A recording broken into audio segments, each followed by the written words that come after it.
What It Is to Die, as I'm Seeing It.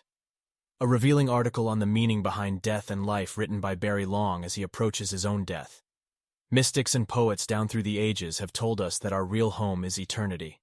Our short stay on Earth and our deepest longing would seem to confirm that we belong elsewhere. As I approach physical death, I'm looking at whether I can put the inspiration of the mystics into a context more easily understood by us, ordinary, albeit temporary, people of the Earth. To do so, I see I will have to draw on the same area of knowledge from which I wrote The Origins of Man in the Universe more than 2 decades ago. As that knowledge extends from Earth to eternity, the concepts I'm forced to use will be outside normal rational thinking experience. But as rational thought has no explanation of what we truly are, what we're doing or where we're going, and since everyone must finally pass this way, it would seem fitting to introduce another paradigm, another way of looking at things. Eternity. In reality, each of us is a point of intelligence in the deep space of eternity. If we were asked casually where eternity is, we'd probably point to the deep space of the stars, and we'd be right. For that space symbolizes eternity, symbolizes because it is external to us, whereas in reality we are one with eternity within. It is undeniable that in our manifested state we are earthlings, and that while here we develop an attachment to the earth and its beauty. Even though eternity is our true home, after death, our lingering attachment to the earth eventually pulls us back, and our intelligence recurs in a new physical body. So before birth, we are free, unfettered spirits of intelligence in the wondrous, unlimited space of eternity. But attachment, or karma, is a form of will, and it determines our recurrence on earth, drawing our intelligence back into phenomenal time at the moment of biological conception. From then on, we start to gather a body of past, a physical and mental body that enmeshes and cocoons the free spirit. All is not lost, however. In the passage of time, disease and old age take their toll of the body and mind, and the dying begins, the dying to return home to eternity. At the time of writing, this is where I am, dying of advanced prostate cancer. And I'm moved to set down the paradigm of just what this dying process suggests to me, the process. The disorientation and pain that accompanies dying is the slow shedding of the body of flesh and experience. The old zest for living disappears. Appetite and interest in the world diminish, and vitality drains from the body. Weakness and need of sleep increase. Time on earth is coming to an end. As the attachment or karma of the particular recurrence is lived out, the hold on the free spirit is weakened. As well, the spirit now resonates more and more at the speed of the eternal spirit of which it is an inseparable part.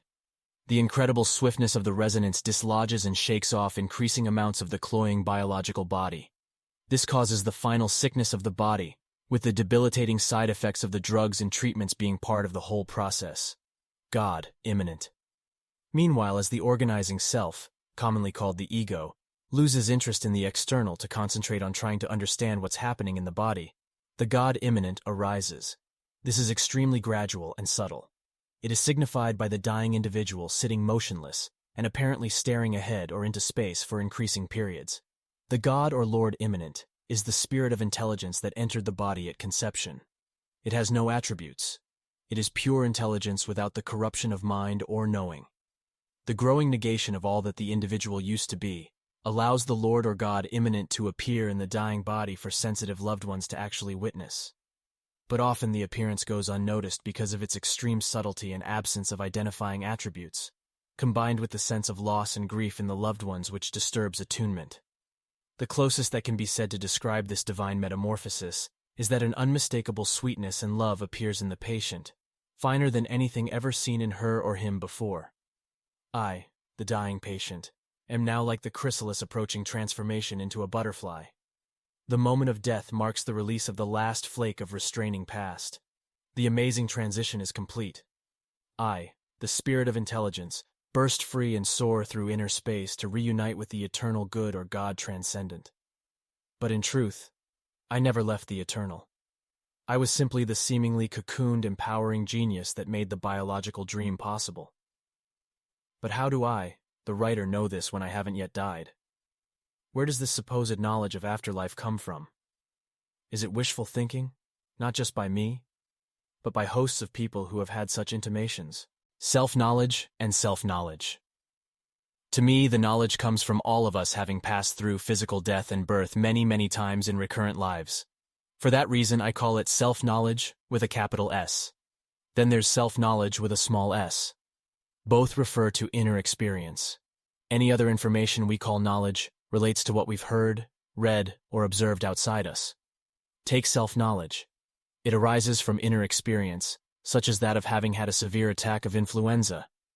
If you were a doctor who'd never had the flu, you'd know all the symptoms, but the knowing wouldn't be a result of your own self-knowledge or self-experience. The knowing would be from what you'd learned and memorized by study and observation of others outside yourself. But if you ever got the flu, you'd discover the effects were nothing like what you thought they'd be. This applies to all experience. Unless you've actually experienced something yourself, it's not self-knowledge. When it comes to the profoundly traumatic experience of your own innumerable deaths and births over immeasurable time, the knowledge has the distinction of being self-knowledge with a capital S. Why?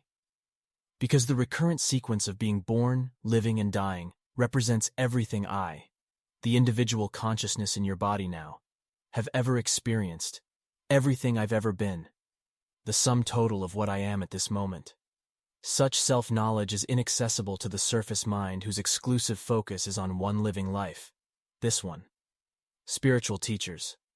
Self-knowledge with a capital S is permanently stored in the spirit of intelligence we are all born with. Spiritual masters and teachers speak from different degrees of self-knowledge. This allows the individual listener to discover the depth of their own self-knowledge, based on the fact that in truth, self-knowledge, you can only recognize what you've already lived.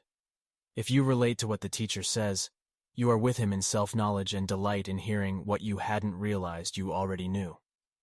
If his self-knowledge is less than yours, or too deep for you to hear at this time, you will leave him. Intimations of the invisible reality are quite common.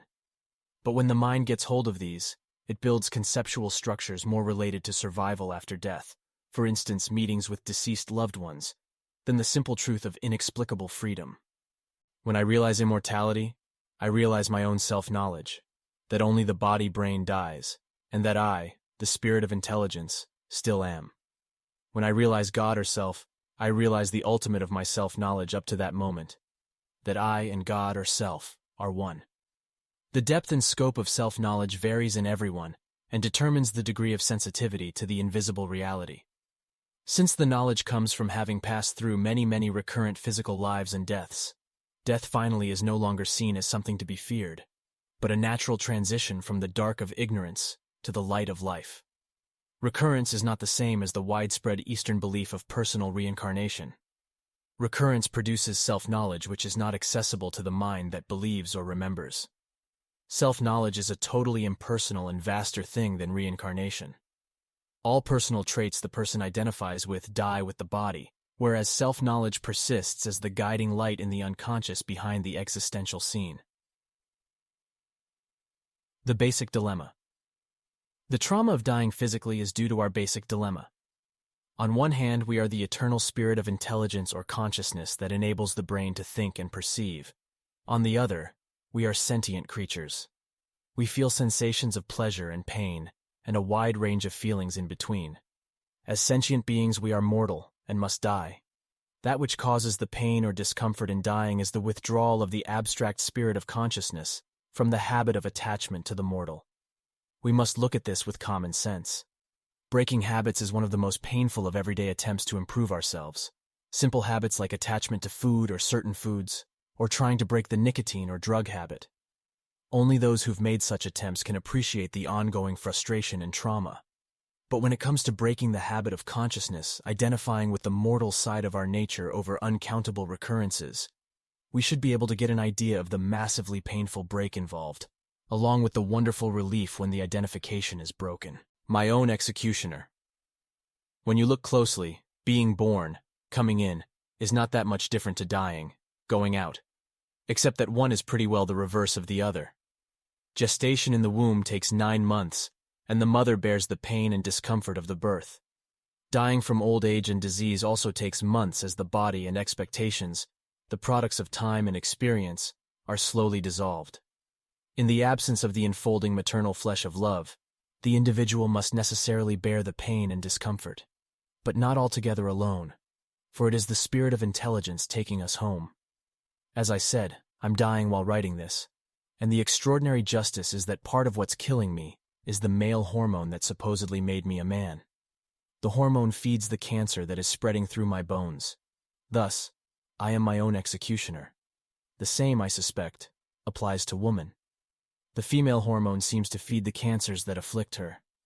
All this affirms for me that there is a greater justice behind the mortality of the males and females we are here, that in reality, man and woman are already united as one lofty principle, a principle that towers above the two lesser reproductive genders on earth, as the sky towers over all. Infinity of spirit. As I'm seeing it, existence is a sensory enclave surrounded by an infinity of spirit, or real space. The image is something like planet Earth being surrounded by the apparent infinity of cosmic space. However, cosmic space and all the space we perceive between objects is unreal because it is the product of our sensory mortal brain. Anything mortal must die, and therefore neither the brain nor its effects can be real. For what is real can't die or pass away. Even so, for anything to exist, there has to be greater reality behind it. It is into this area towards the real that I'm looking.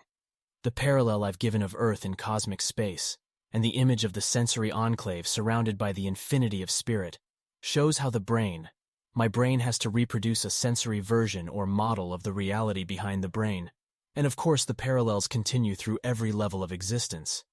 If this is not so, everything ends with the grave. What it finally comes down to is that in reality there is only spirit. Spirit embraces eternity and all the other superlatives relating to the unending wonder of God. Every object and thing in existence, from the starry heavens down to the smallest microbe, is spirit. We can't register this because the human brain is a vibratory sensory mechanism which can only reproduce an infinitely degenerated version of the unmoving power of the surrounding spirit. The brain, itself a creation of the spirit, repeats the infinity of spirit by producing infinite varieties of creatures, things, and conditions in a ceaseless stream of perceptible forms. This sensory version, the whole continuous moving scene of existence, ends with the death of the individual brain. At that moment, the spirit of intelligence loses its identification with what was not real and enters a new phase which has to be called the more real. The more real comprises the increasingly abstract depths of the psyche. This vast invisible abstraction surrounds the entire sensory enclave like a great lake around a small pebble. The psyche itself is in turn encompassed and empowered by spirit which permeates everything. The reality of the more real is revealed only after death has removed the vibratory brain and its vibrating physical world. The more real represents a much swifter time than that on Earth and is an abstract extension of existence, meaning it contains the reality behind the existence of each thing. And it is absolutely necessary for several reasons. The more real is the place where at death, the spirit of intelligence in everyone awakens after gravitating to a degree in the psyche equal to its own fineness and refinement of self-knowledge. This is its heaven, its utter and complete fulfillment. After numerous other processes, and in a time we can't comprehend, the particular intelligence is born again on Earth, as described earlier. Thus, this essential invisible part of existence makes possible the great cycle and drama of life and death, although to us it is really the great cycle or drama of living, death, and life. For us in existence, the levels of the abstract psyche also act as buffers between the sensory physical, the brain, and the blinding power of the spirit. The spirit in existence is paralleled by the majesty and fiery interconnection between the galaxies and stars, as revealed by our brain-made instruments, giving further divine protection from the searing power. Nothing physical could stand the divine profundity and power direct. Here I am reminded of Arjuna's cry of terror, "Stop, stop," in the Hindu Bhagavad Gita, when at his request, the god Krishna reveals his awesome power. This also applies after you die, and is why your individual consciousness gravitates to a level that is heaven to you, whereas too much might be unbearable.